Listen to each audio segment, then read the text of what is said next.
For Year 12, I'm going to be talking you through today the human abstract. Now we're coming to the close of Songs of Experience and looking at Blake's poetry in general.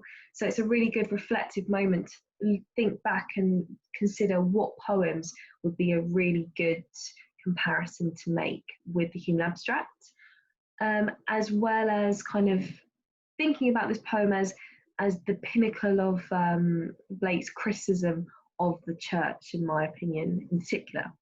I'm now going to share my screen so we can have a closer look at this. I'm going to start off today by referring back to these key human values that we saw in the divine image of peace, pity, mercy, and love. But Blake, in this poem, presents these in a much more cynical view. So I'm going to go through how they change in their definitions over time for this poem. So Blake reflects that pity actually wouldn't exist unless there was poverty and inequality, and therefore that in a world of paradise, pity just wouldn't exist, because the idea is that you're in this kind of utopian state, and therefore everybody would be equal. Therefore, you wouldn't have to feel sorry for someone else that might be less well off than you. Mercy would not be necessary because everybody would be happy. Peace is at the result of fear, and rather than it being love that we saw in the divine image, it changes to a selfish love, which can only lead to cruelty, the desire to hurt, control, and trap others. I've got an image of the tree in the corner of this PowerPoint to show how those four values knitted together create something rather disease-like in the human brain.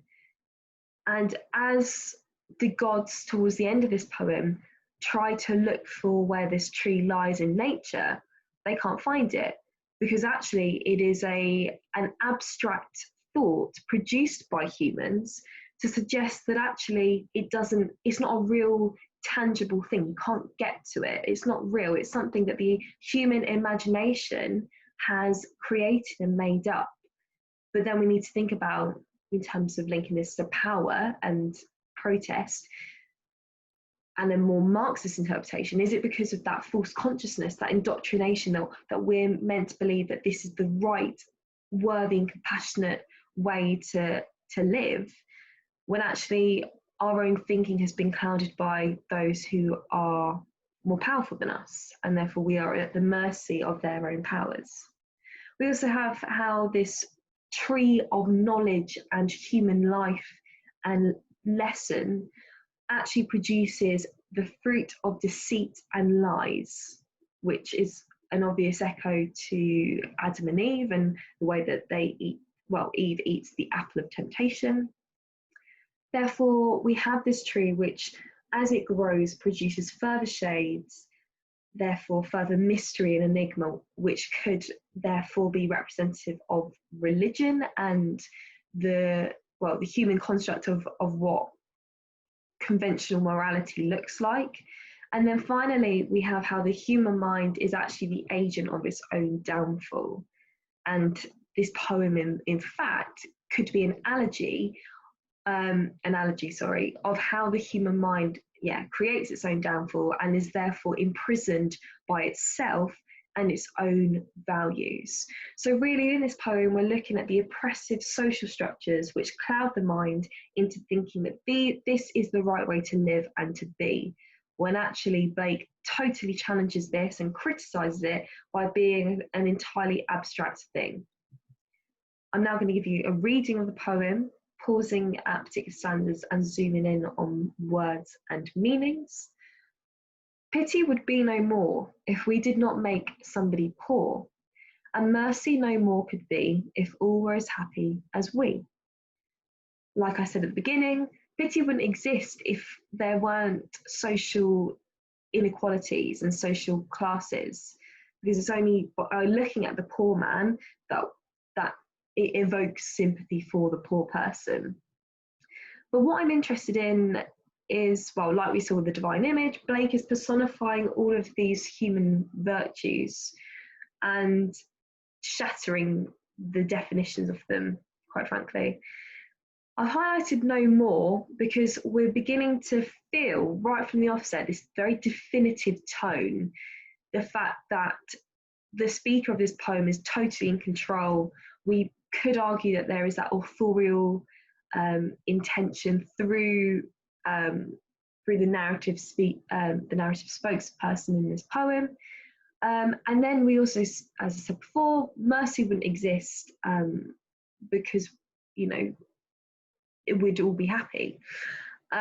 So I'm interested as well by the pronouns there, the first person pronoun plural we, to suggest that actually this is not for a specific person. This is a generalized experience. This is something that is felt and experienced by us all. A mutual fear brings peace to the selfish love increase. Then cruelty knits a snare and spreads his baits with care. So we have the oxymoron presented between fear and peace to suggest that actually in this world of peace you have the cruelty, you have the selfishness. And what we're beginning to unpick here as well is the AABB rhyming scheme, those closed rhyming couplets, which once again, rather than having the couplets being AB, AB and having that greater flexibility in the rhyme, what it does is it creates this sort of, the closed rhyming couplets kind of reinforce, I would say, the sort of didactic and quite defiant tone here. You know, there's no other argument in sight. The speaker is saying, here, I'm right, I've got this sort of new understanding of the world and I'm right, and this is why. So we have here that this reference to the selfish love being a parallel with the pebble in the clod and the pebble, who not promotes but suggests that love is a selfish thing because you're invested in it for your own purposes and sort of life experiences and enjoyment than anybody else's, rather than the clod. And we're kind of seeing Blake here beginning to attack the selfish love of the church. You know, on one level, it's all about promoting the love of Jesus and love thy neighbour as thyself, but does it in practice, does this really occur? Or is it actually that we need to just appreciate the conventional religious practices and not challenge them? But the thing that then is discussed is obviously the personification of cruelty, which knits a snare. So I'm interested by this verb knitting as though it's kind of a crafted thing, as though it's been carefully imagined and created. And through that imagery, cruelty knits a snare, which is a trap, and spreads his baits. So he's going to be luring people in. So there's this very manipulative view of the church and of religion that's being created here. And we see the first mentioning of this word spread. So it's like the views of cruelty are spreading across humanity like a disease. So a very cynical impression presented here of these human virtues. And as this cruelty is spreading, what cruelty does is he sits down with holy fears and waters the ground with tears. Then humility takes its root underneath his foot. So as cruelty is crying from his holy fears and watering the ground, humility, so the meekness, takes root underfoot. So what we're getting at here is that humility, so the meekness and like the lack of challenge, I suppose, is a thing that is actually deeply rooted in the ground and is a thing that is then born out and creating that kind of human tree of knowledge. And notice that if we think about humility and human virtue and ideology coming from under the ground, you had that it's come from some darker roots, perhaps. And I'm kind of seeing here an echo between Earth's answer, which I'll pick up in a moment as well. So we have the metaphor of the tree of knowledge creeping in, which soon spreads the dismal shade of mystery over his head, and the caterpillar and the fly feed on the mystery. For me, I would interpret this to, well, we've obviously got the repetition of spreading again, but we're now noticing this reference to the dismal shade. This is a recurring idea for Blake, in the idea that religion offers, there is this kind of darkness to it. We have the blackening church in London, we have the shade in Holy Thursday. So we have this sense of mystery, enigma, like we can't always access what they're trying to promote, and kind of what are there's this element of secrecy and hidden agendas there to emphasize perhaps the corruption of this institution. Therefore, the dismal shade of misery is born out of this. So this tree, which, you know, I guess in a normal interpretation would represent vitality, new life, nature, is actually taken on a very dark and sinister meaning and image. It's one that is you know, promoting shade and darkness and mystery, and even the caterpillar and the fly feed on this mystery. Mystery, once again, important to note that they are repeated. And we have the reference to the fly again and the caterpillar, meaning that these are kind of insignificant creatures. Are we as human beings who kind of set ourselves up in this sort of divine way as being those, you know, top of that food chain? Actually, we're just like the caterpillars and flies that feed from the leaves, feeding from the abstract emotions which emerge from the tree. And therefore, there's nothing high and mighty about us at all. And actually, we've been living this lie. And something else to say about this stanza is we have the para rhyme. So we have the half rhyme between shade and head, fly and mystery. So they don't directly rhyme, but there's this off rhyme to it. We know that some of the consonants are similar here, which once again is jarring. And I want you to think about the reasons for that. Why is this fourth stanza the thing that stands out the most, if that is Blake's intention in your eyes? And it bears the fruit of deceit, ruddy and sweet to eat, and the raven his nest has made in its thickest shade. So as this tree is growing and emerging, it's got that fruit of deceit. Once again, look at deceit as being capitalized. And the raven. Now, the raven is an image which is associated with an omen of death. It's kind of foreboding death, and that once again, you know, this tree would be the only place to be where a raven kind of sets up its home, in this kind of deathly, ominous feeling. And again, it's in the thickest shade. You know, Blake is making no sort of what am I trying to say? He's not making any sort of kind of I can't think. He's not trying to escape this idea of shade and darkness. He's really trying to bring that to the forefront. The gods of the earth and sea sought through nature to find this tree, but their search was all in vain. There grows one in the human brain. As we move on to the close of this poem, the gods of the earth and the sea. So we have this kind of link to the earth's answer, I think, in this instance. And they're trying to find this tree, which is kind of a little bit, it's not very specific. Rather than saying a tree, like a tree that can pop up anywhere, it's this tree. It's being very specific about the tree that is being meant. So therefore, could that be the institution of the church in this instance? But, you know, their search was all in vain. There grows one in the human brain. So therefore, you know, at the close of this poem, getting to the point that actually, man is an agent of its own downfall, and therefore, you know, it's going to lead itself to its own destruction. So we could really argue that the tree here does represent that system of religion, which is basically created and manifested all in the human brain. And therefore, through that oppression, it leads to these deathly overtones. So essentially there Blake is perhaps arguing that truth is ultimately concealed through the human abstract.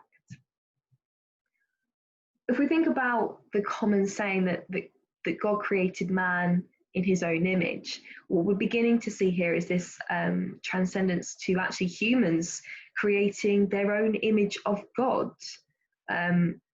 through what they look like. So humans have created God in their own image, and how humans are active in that creation, and they in their own way are their own makers, and are makers of this oppressed religion and conventional morality as a tool in which to control its people. Remember AO2 to be very important, so not only is it good to really know this text inside out, this poem, we need to also examine some of the linguistic features. I'm just going to go back a sec, because one thing that is very symmetrical about these stanzas, if you notice the use of either a semicolon or a colon at the end of each second line. So therefore we kind of have this essence of balance, that we know that there was a definitive tone from the offset, the speaker being very bold and direct in their own understanding of the downfall of the human mind. But maybe we could say that those that element of, it's not quite caesura, but with that punctuation that's being used there, it's creating this illusion of balance when really the speaker knows what they're trying to communicate on the fullest level. It's not really a balanced argument here at all, and kind of giving any kind of optimism actually for these ideologies. I've already mentioned about the closed cut rhyming couplets of the AABB, so make sure you think about explaining why they've been used. I've already mentioned just then a definitive tone across the entire poem. We have the metaphor of the tree to perhaps represent religion, devised by the human brain. We have that irregular rhyme in the fourth stanza due to that para-rhyme. The symbol of the raven, which is synonymous with death. The repetition of shade, and also the repetition of kind of spreading as well, which I didn't quite mention.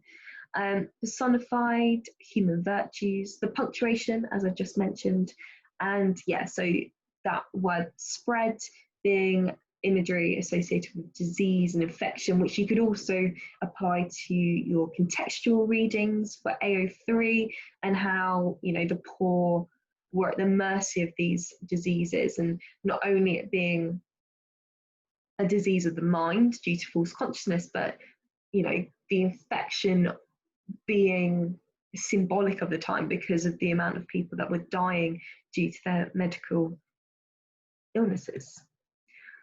So final thing for you to think about then, well, what were Blake's intentions, in your opinion? Remember, you're not saying this is the only way a poem could be read.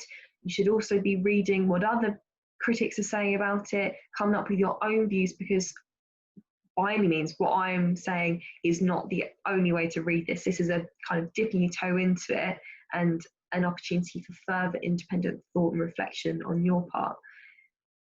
So the intentions then, is it the idea that humanity is in fact imprisoning itself?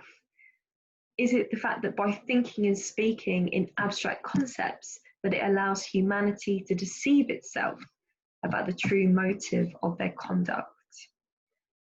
And finally, how is it the case that concealment of truth is actually happening due to abstract thought in the human mind? So lots to think of there. A really rich poem. I'm sure it will be used at some point, and if you are, then really consider this side by side with the divine image. I will leave that there, and we are coming on to A Poison Tree as our next poem. So have a read and some of your own independent thought on that as well.